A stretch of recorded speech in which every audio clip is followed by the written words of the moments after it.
Mari kita bersatu dalam doa. Kita berdoa. Tuhan, kami bersyukur jikalau Tuhan Engkau menuntun, memelihara kehidupan kami, boleh masuk di dalam bulan ke-7 ini ya Tuhan. Kami boleh masuk di paruh kedua di tahun 2022. Kami percaya ini semua karena anugerah-Mu. Kami percaya ini semua karena pemeliharaan-Mu ya Tuhan. Jikalau kami tahu keadaan situasi yang belum membaik atau kondisi yang terjadi bahkan mengarahkan kepada situasi yang jauh lebih rumit ya Tuhan. Tapi kami percaya dan kami tahu bersama dengan Engkau akan memberikan kekuatan bagi kami melalui firman yang sebentar akan kami dengarkan. Tuhan, Kau berbicaralah agar setiap kami mendapatkan kekuatan dan pengharapan di dalam Engkau. Berbicaralah ya Tuhan, sebab kami anak-anak-Mu telah siap untuk mendengar firman. Kami bersyukur dan berdoa di dalam nama Tuhan Yesus. Amin. Shalom Bapak Ibu Saudara sekalian dikasihi Tuhan. Saya mengajak kita membuka firman Tuhan di dalam Filipi pasal yang keempat ayat yang ke-10 sampai ayat yang ke-19. Surat Paulus kepada jemaat di Filipi pasal yang keempat ayat yang ke-10 sampai ayat yang ke-19. Demikian bunyi firman Tuhan. Aku sangat bersuka cita dalam Tuhan, bahwa akhirnya pikiranmu dan perasaanmu bertumbuh kembali untuk aku. Memang selalu ada perhatianmu, tetapi tidak ada kesempatan bagimu. Kukatakan ini bukanlah karena kekurangan, sebab aku telah belajar mencukupkan diri dalam segala keadaan. Aku tahu apa itu kekurangan, dan aku tahu apa itu kelimpahan. Dalam segala hal dan dalam segala perkara, tidak ada sesuatu yang merupakan rahasia bagiku, baik dalam hal kenyang maupun dalam hal kelaparan, baik dalam hal kelimpahan maupun dalam hal kekurangan. Segala perkara dapat kutanggung di dalam Dia yang memberi kekuatan kepadaku. Namun baik juga perbuatanmu, bahwa kamu telah mengambil bagian dalam kesusahanku. Kamu sendiri tahu juga, hai orang-orang Filipi, pada waktu aku baru mulai mengabarkan Injil, ketika aku berangkat dari Makedonia, tidak ada satu jemaat pun yang mengadakan perhitungan hutang dan piutang dengan aku selain daripada kamu. Karena di Tesalonika pun kamu telah 1-2 kali mengirimkan bantuan kepadaku. Tetapi yang kuutamakan bukanlah pemberian itu, melainkan buahnya yang makin memperbesar keuntunganmu. Kini aku telah menerima semua yang perlu daripadamu. Malahan lebih daripada itu, aku berkelimpahan. Karena aku telah menerima kirimanmu dari Epafroditus, suatu persembahan yang harum, suatu korban yang disukai dan yang berkenan kepada Allah. Allahku akan memenuhi segala keperluanmu menurut kekayaan dan kemuliaannya dalam Kristus Yesus. Sedemikian pembacaan firman kita pada siang hari ini. Yang berbahagia saudara adalah kita yang suka membaca firman, dan yang paling berbahagia adalah kita anak-anaknya yang suka melakukan firman di dalam hidup sehari-hari. Saudara, tema kita hari ini yang juga adalah sebuah kalimat pernyataan iman dari Rasul Paulus. Segala perkara dapat kutanggung di dalam Dia yang memberi kekuatan kepadaku. Ayat ini adalah ayat yang sangat indah dan menguatkan kita semua. Tetapi saudara, juga merupakan ayat yang seringkali disalahpahami, disalah mengerti, bahkan digunakan secara berlebihan oleh orang-orang yang percaya. Bahwa orang yang dekat dengan Tuhan pasti hidupnya tidak ada masalah. Bahwa orang yang beriman kepada Tuhan pasti bisa mengalahkan semua musuh. Saya teringat saudara pada sebuah pertandingan tinju Akbar tahun 1996, di mana yang bertanding adalah Evander Holyfield melawan Mike Tyson sebagai juara bertahan. Saudara yang tahu pertandingan ini tentu ingat bagaimana Evander Holyfield masuk ke ruang arena tinju pertandingan dengan menggunakan jubah yang bertuliskan Filipi pasal yang keempat ayat yang ke-16, yaitu ayat tema kita hari ini. Segala perkara dapat kutanggung di dalam Kristus. Saudara, dengan kata lain, dia mau katakan bahwa dia bisa berdiri pada saat itu menghadapi seorang lawan tangguh, yaitu Mike Tyson, dengan mengandalkan kekuatan dan pertolongan dari Tuhan Yesus. Saudara, semoga Holyfield punya pemahaman yang benar mengenai ayat-ayat ini. Semoga dia tidak sedang memanfaatkan Tuhan agar supaya dia bisa memenangkan pertandingan ini. Semoga Holyfield sungguh-sungguh mengerti bagaimana dia bisa memuliakan Tuhan melalui hidupnya dengan kebenaran firman Tuhan. Saudara, Rasul Paulus tidak sedang mengalami sebuah kemenangan besar ketika dia katakan segala perkara dapat kutanggung di dalam dia. Saudara, melainkan Rasul Paulus sedang mendekam di penjara pada saat dia menuliskan ayat-ayat ini. Apalagi kalau kita bandingkan dengan Rasul Petrus yang juga pernah ditangkap dan kemudian dipenjara, saudara, dicatat dalam Kisah Para Rasul. Kita tahu ketika Rasul Petrus memuji Tuhan dan berdoa, malaikat Tuhan datang melepaskan Petrus dari penjara. Dan itu bukan cuma sekali. Ada lagi sekali dengan gempa yang dahsyat, Tuhan melepaskan Petrus dari penjara. Tetapi tidak dialami hal seperti itu oleh Rasul Paulus, saudara. Apakah demikian kita bisa mengatakan bahwa iman dari Rasul Paulus itu lebih kecil atau tidak sebesar iman dari Rasul Petrus? Tentu tidak seperti itu, bukan? Saya rindu setiap kita memiliki pemahaman yang benar, yang seimbang dan menyeluruh mengenai iman percaya kepada Tuhan. Apakah betul semakin kita dekat dengan Tuhan, maka hidup kita akan semakin lancar? Apakah betul semakin kita beriman, maka hidup kita akan semakin dimudahkan? Maka hari ini kita akan belajar dan melihat dengan benar dalam konteks apakah kalimat penyataan iman Rasul Paulus ini disebutkan. Dan kemudian bagaimana cara terbaik kita di dalam memahami ayat-ayat ini dan kemudian kita melakukan firman Tuhan di dalam hidup kita sehari lepas sehari. Saudara, jika kita melihat konteks dari perikop yang sudah kita baca tadi, Filipi pasal yang keempat, ayat yang ke-10 sampai 19, maka sebetulnya ini berupa ucapan terima kasih dari Rasul Paulus dan pernyataan sikap Paulus terhadap pemberian, kebaikan, perhatian jemaat Filipi. Di ayat yang ke-10, saudara, Rasul Paulus bersyukur dan berterima kasih kepada Tuhan bahwa perhatian dan perasaan jemaat itu bertumbuh untuk mendukung pelayanan Tuhan melalui Rasul Paulus. Rasul Paulus berterima kasih kepada jemaat Filipi. Saudara, jemaat Filipi adalah satu jemaat yang dipuji oleh Rasul Paulus. Jemaat yang mau mengambil bagian dalam kesusahan Paulus, itu tercatat di dalam ayat yang ke-14.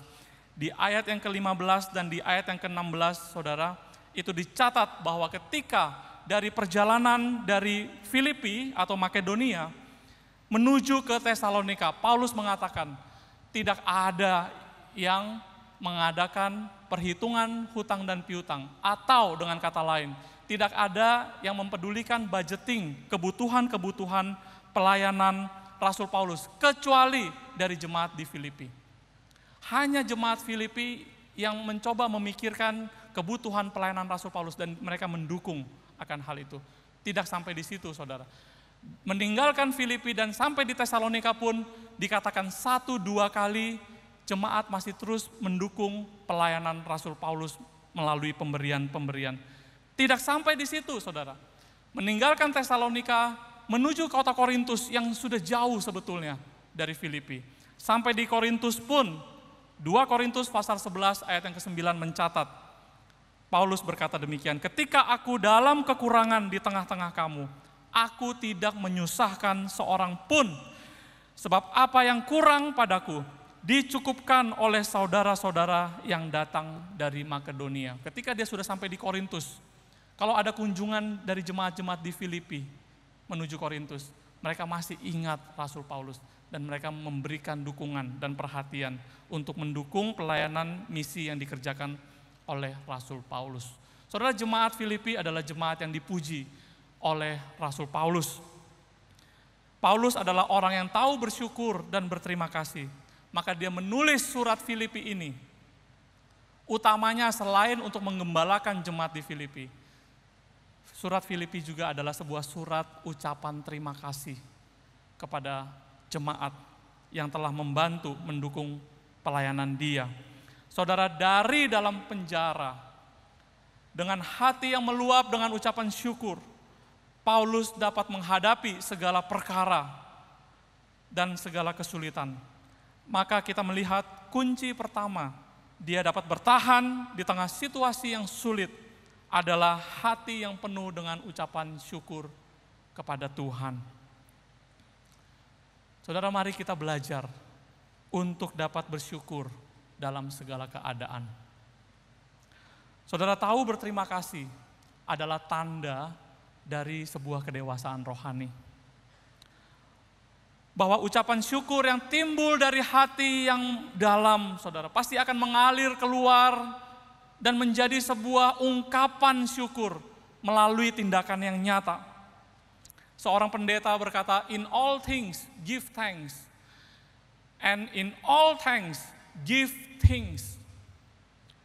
Saudara, Paulus bersyukur Tuhan menyelamatkan dia, bahkan menampakkan diri kepada dia secara khusus, bahkan memanggil dia untuk menjadi seorang pemberita Injil. Maka sebagai rasa ungkapan syukur dia terhadap pengalaman iman yang dia telah alami bersama dengan Tuhan Yesus adalah dia sungguh-sungguh taat. Dia melayani Tuhan dengan segenap hatinya, segenap kekuatannya, sampai titik darah penghabisan hidupnya. Itu ungkapan syukur dia terhadap rasa syukurnya atas keselamatan yang Tuhan sudah nyatakan bagi dia. Saudara, di sisi lain jemaat Filipi adalah jemaat yang juga tahu berterima kasih. Mereka bersyukur pada Tuhan yang telah mengutus hambanya, seorang rasul yang memberitakan Injil di tengah-tengah mereka, sehingga mereka bisa percaya dan kenal kepada Tuhan Yesus Kristus adalah juru selamat mereka. Tuhan yang benar, Tuhan yang telah bangkit dari antara orang mati. Saudara, jemaat ini bersyukur, saudara. Walaupun jemaat hidup di bawah tekanan pemerintah, jemaat Filipi hidup di dalam penuh dengan tantangan-tantangan yang mereka hadapi. Mereka dikucilkan oleh orang-orang Yahudi, mereka dianiaya, mereka hidup serba berkekurangan. Tetapi saudara, tidak bisa menahan rasa syukur mereka untuk terus menyatakan ungkapan syukur mereka mendukung pelayanan Tuhan melalui Rasul Paulus. Saudara, ucapan syukur itu menggerakkan hati dan pikiran untuk kemudian melahirkan sebuah tindakan yang nyata. Saudara, bagaimana dengan kita hari ini? Memasuki bulan Juli, kita sudah masuk ke pertengahan kedua di tahun 2022. Waktu berjalan dengan cepat sekali, saudara. Saudara, bawa hati yang seperti apa ke rumah Tuhan hari ini?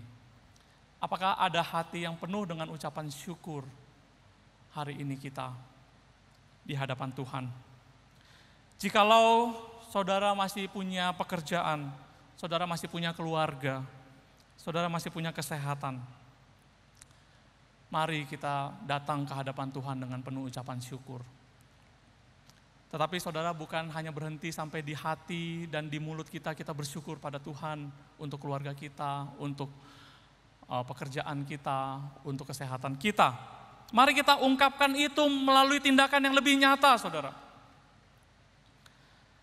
Cara bersyukur yang terbaik kita untuk keluarga kita, kalau saudara kita sungguh-sungguh bersyukur atas keluarga kita, maka ungkapan syukur yang terbaik adalah kita sungguh-sungguh mengasihi keluarga kita satu persatu. Kita sungguh-sungguh memperhatikan mereka. Kita peduli sama mereka. Kita doakan mereka, saudara. Itu cara bersyukur kita akan keluarga yang Tuhan masih anugerahkan bagi kita hari ini. Jikalau masih ada keluarga yang Tuhan berikan buat kita, mari kita kasihi mereka. Kalau Tuhan masih kasih kita pekerjaan hari ini, saudara, apapun itu mari kita jangan mengeluh, walaupun kondisi sulit. Suasana kita belum selesai pandemi, perang masih terjadi. Beberapa negara diambang krisis, saudara. Kita doakan Indonesia, Tuhan berikan hikmat, bijaksana, dan pemeliharaan. Tapi saudara, hari ini kalau kita masih bisa bekerja, maka ungkapan syukur kita yang terbaik adalah bagaimana kita bekerja sebaik-baiknya dengan rajin, tekun, giat, dan penuh semangat untuk bekerja sebaik-baiknya. Bersyukur atas pekerjaan yang Tuhan berikan itu adalah dengan bekerja sebaik-baiknya, melakukan segala sesuatu seperti untuk Tuhan dan bukan untuk manusia.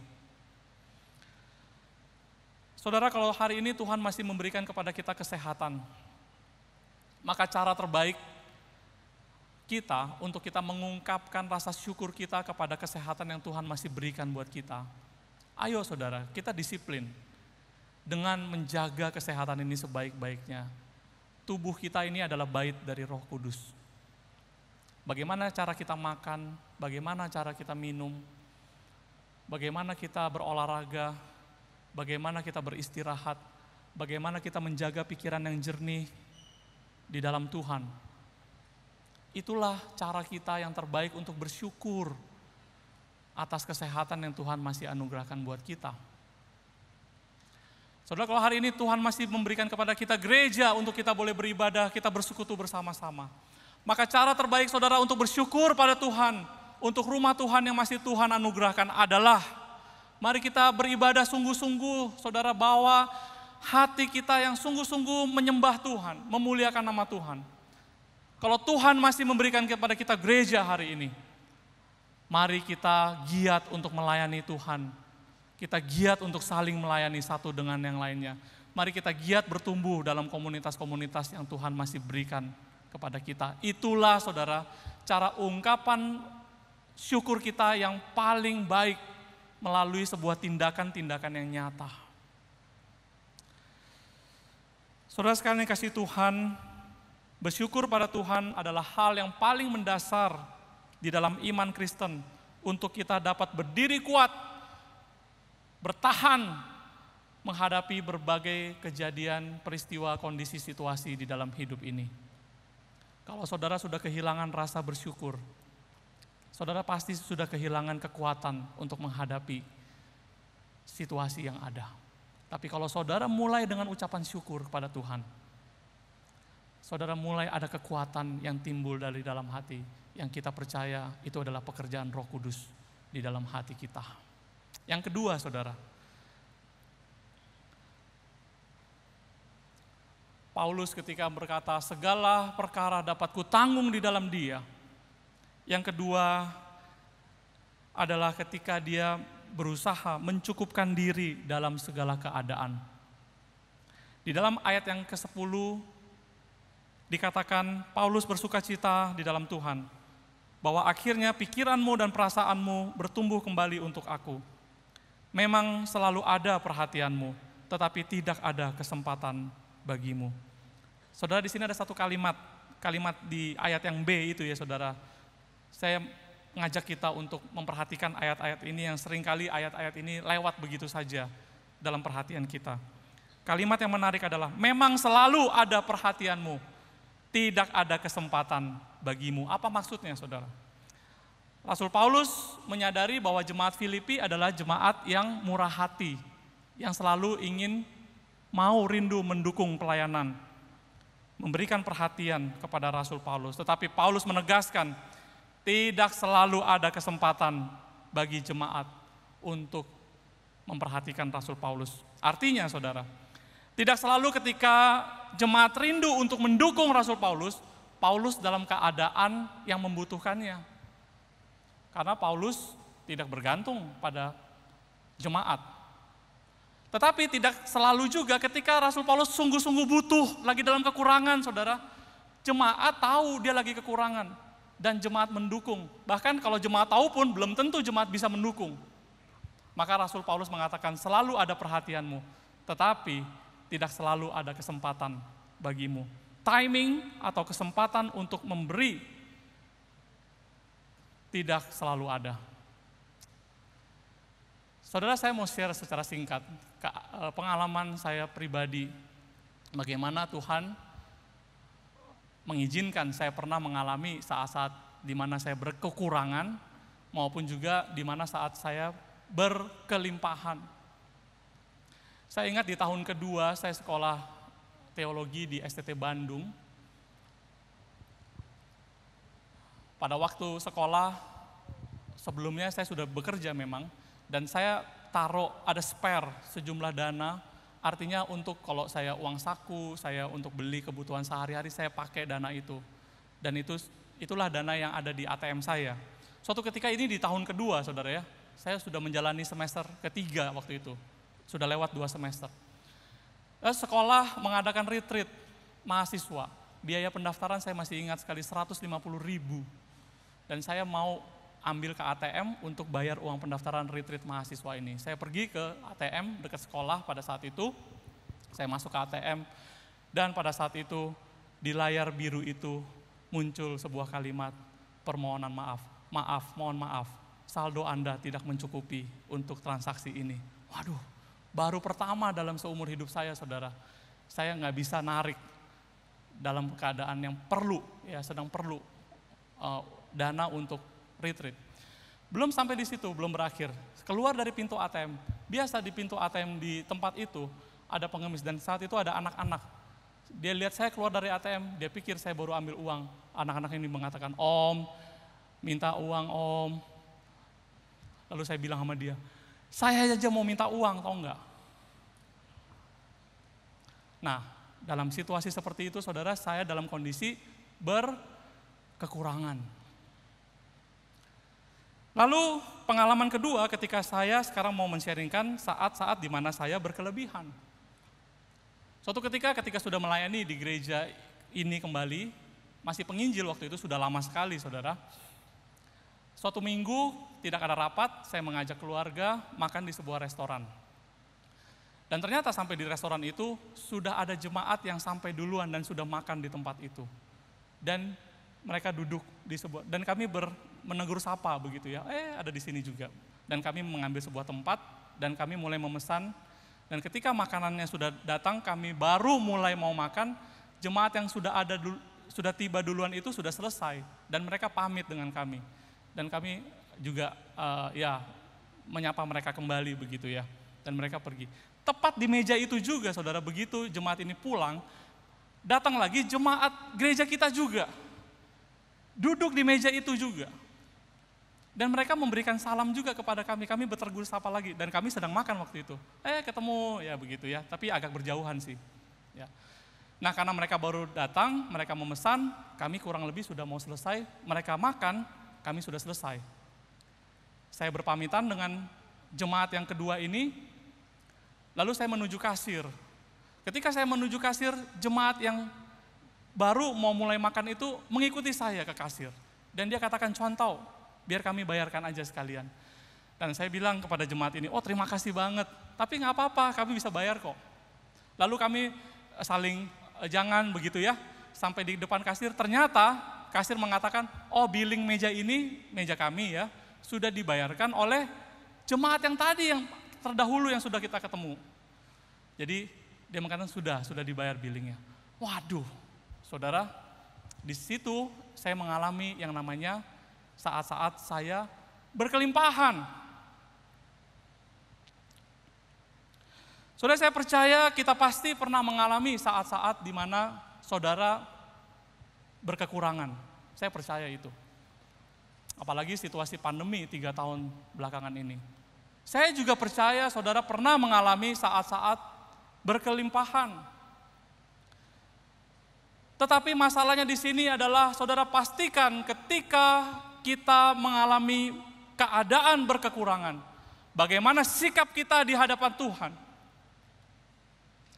Sebaliknya ketika kita mengalami situasi berkelebihan, berkelimpahan, bagaimana sikap hati kita di hadapan Tuhan ketika kita berkelimpahan maupun ketika kita berkekurangan. Rasul Paulus menyambung di ayat yang ke-11 dikatakan, "Kukatakan ini bukanlah karena kekurangan, sebab aku telah belajar mencukupkan diri dari segala keadaan." Ayat yang ke-12 Paulus mengatakan, "Aku tahu apa itu berkekurangan. Aku tahu juga apa itu berkelimpahan." Tidak ada yang menjadi rahasia bagiku. Apa itu maksudnya saudara? Bahwa aku bisa menghadapi segala keadaan dengan mencukupkan diri di dalam segala keadaan. Saudara, ini poin yang sangat baik sekali.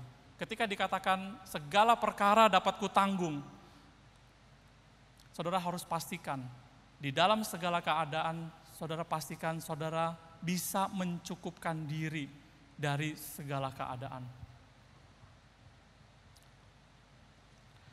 Ketika Rasul Paulus melayani di kota Korintus, sebuah kota besar di mana banyak guru-guru filsafat yang mengajar untuk mendapatkan uang, di mana banyak nabi-nabi berkhotbah untuk bisa mencari nafkah. Saudara, Paulus ingin memberitahukan kepada seluruh penduduk di Korintus bahwa ia bukanlah seorang pengkhotbah bayaran.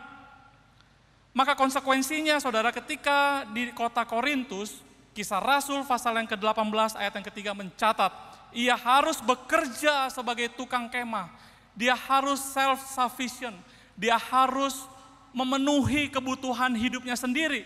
Untuk membuktikan dia datang bukan seperti pengajar-pengajar lain, dia bukan seperti pengkhotbah-pengkhotbah yang lain yang berkhotbah begitu rupa supaya mendapatkan imbalan untuk mencari nafkah. Dia katakan, saya bukan, saya harus bekerja. Bahkan di dalam 2 Tesalonika pasal yang ketiga ayat yang ke-10 dia katakan, orang Kristen jangan malas. Jika seorang tidak mau bekerja, jangan ia makan. Soalnya di sini kita melihat teladan dan sikap Paulus yang jelas terhadap pemberian dan bantuan dari orang lain. Saudara, Rasul Paulus tidak mau hidup dari belas kasihan orang lain. Rasul Paulus hanya mau hidup dari belas kasihan Tuhan. Sehingga dia mau berusaha keras berjuang, bekerja, agar supaya dia bisa hidup. Dia mencukupkan diri dalam segala keadaan. Saudara, ini kunci yang kedua. Ketika kita menghadapi segala situasi dan keadaan yang sulit, mari kita mengendalikan hidup kita. Belajar cukup. Kita tidak hidup berkelebihan, tetapi juga kita tidak berkekurangan. Karena Tuhan yang memelihara hidup kita. Yang terakhir, saudara, Rasul Paulus ketika dia mengatakan segala perkara dapat kulakukan atau kutanggung di dalam Dia. Ini merupakan sebuah kalimat yang baik, saudara. Segala perkara dapat kutanggung, tidak titik sampai di situ. Segala perkara dapat kutanggung di dalam Dia. Itu artinya, saudara, dia mengakui bahwa kekuatan dia datangnya dari Tuhan. Dari Dia, Tuhan Yesus Kristus yang memberikan kekuatan kepada dia. Ini artinya dia bergantung penuh kepada Tuhan. Ini poin yang terakhir kita. Hidup bergantung kepada Tuhan sepenuhnya. Saudara, ada filsafat Yunani yang bernama filsafat stoicisme atau stoa, yang mengajarkan bahwa orang tidak akan bahagia kalau orang itu mengandalkan situasi kondisi atau menggantungkan rasa sukacita kepada orang-orang lain, kepada faktor-faktor eksternal di luar. Jadi orang yang paling berbahagia adalah orang yang dapat mengendalikan dirinya dari dalam, sehingga rasa damai dan tentram itu bersumber dari diri orang tersebut. yaitu dengan cara mencukupkan diri dari segala keinginan yang ada. Jangan banyak keinginan. Makin banyak keinginan, makin menderita. Itu filsafat Stoa, saudara.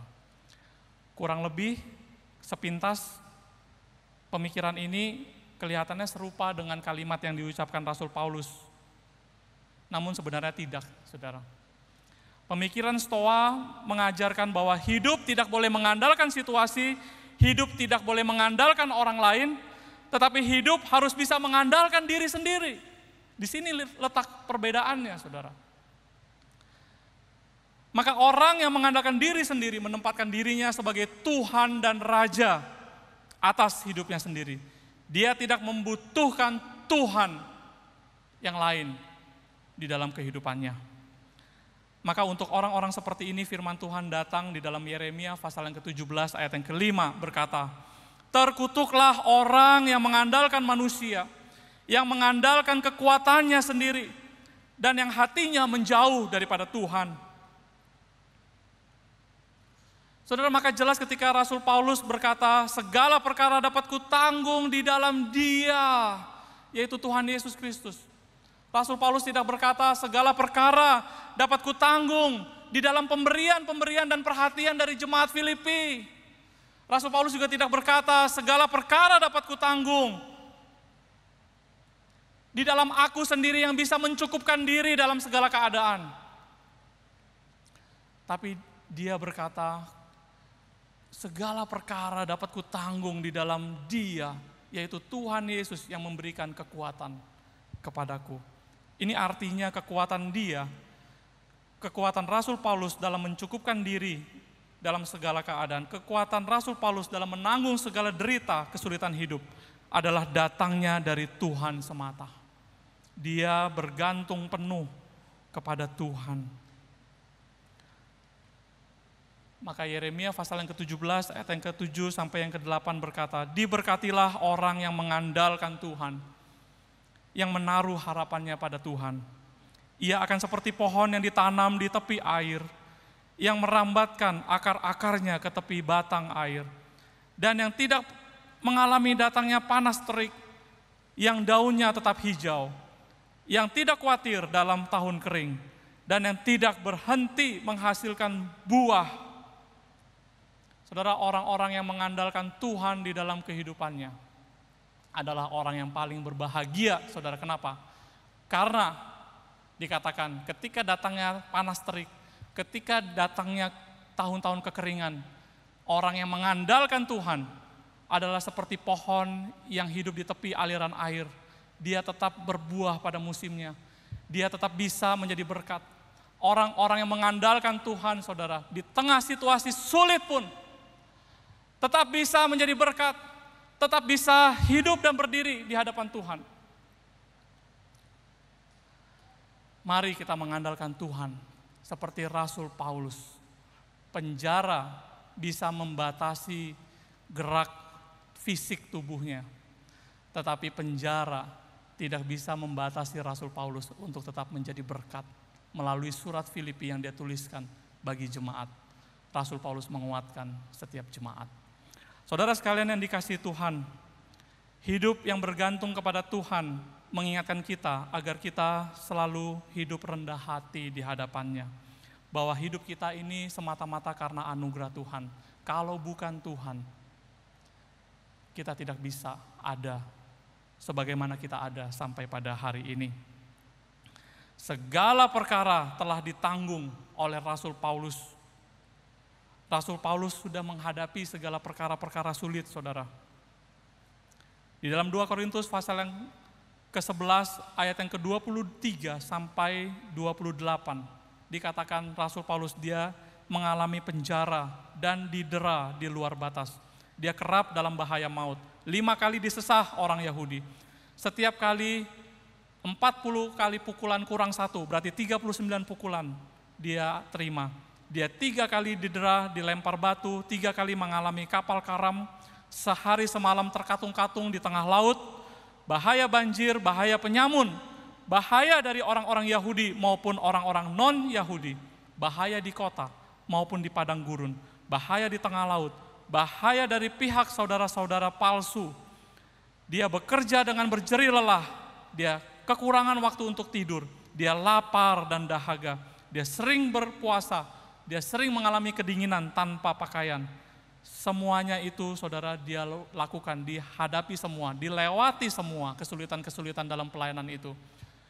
Bersama-sama dengan Tuhan, dia menggantungkan hidupnya sepenuhnya kepada tangan pengasihan Tuhan.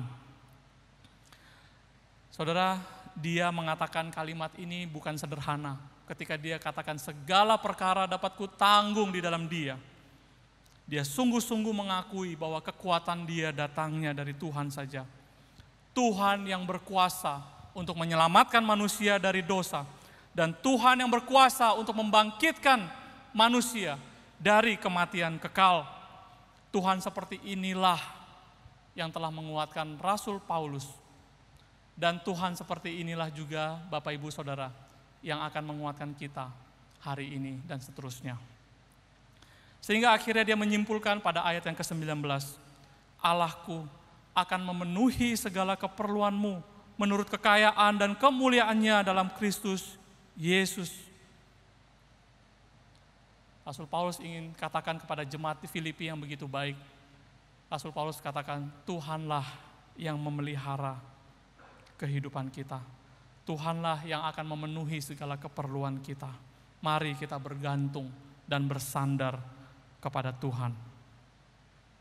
Saudara, bergantung pada Tuhan, artinya kita harus senantiasa dekat dengan Tuhan, bukan? Bergantung dengan Tuhan, artinya saudara, mari kita berdisiplin mendekatkan hidup kita melalui firman-Nya setiap hari, melalui doa-doa kita setiap hari. Bergantung pada Tuhan, itu artinya kita juga harus terus bersekutu bersama saudara seiman untuk kita boleh saling menguatkan. Karena Tuhan hadir di situ. Untuk kita bisa bertumbuh bersama-sama dengan saudara-saudara seiman. Disitulah kita menggantungkan hidup kita sepenuhnya kepada tangan pengasihan Tuhan. Saudara, kita sudah melewati setengah tahun 2022. Hari ini mari kita mengambil waktu untuk merefleksikan hidup kita di hadapan Tuhan. Apakah kita sudah menjadi orang yang lebih baik dari hari-hari sebelumnya? Apakah sudah ada kemajuan-kemajuan di dalam iman rohani kita?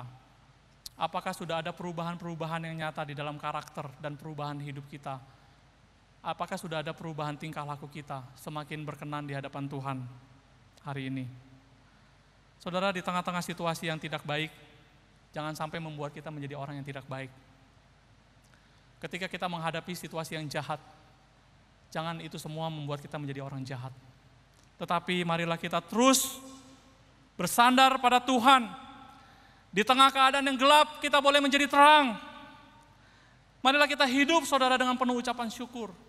Kita hidup mencukupkan diri dengan segala keadaan. Kita bergantung pada Tuhan. Maka niscaya kita akan terus melanjutkan hidup kita dengan penuh pengharapan di dalam Tuhan. Kita terus menggenapkan rencana Tuhan di dalam kehidupan kita. Kita menyambut masa depan yang cerah di dalam Tuhan. Dunia ini mungkin sudah tidak ada masa depannya, tetapi di dalam Tuhan ada masa depan yang cerah. Karena di dalam Tuhan segala perkara dapat kita tanggung, karena Dialah yang memberikan kekuatan bagi kita. Amin. Mari kita berdoa.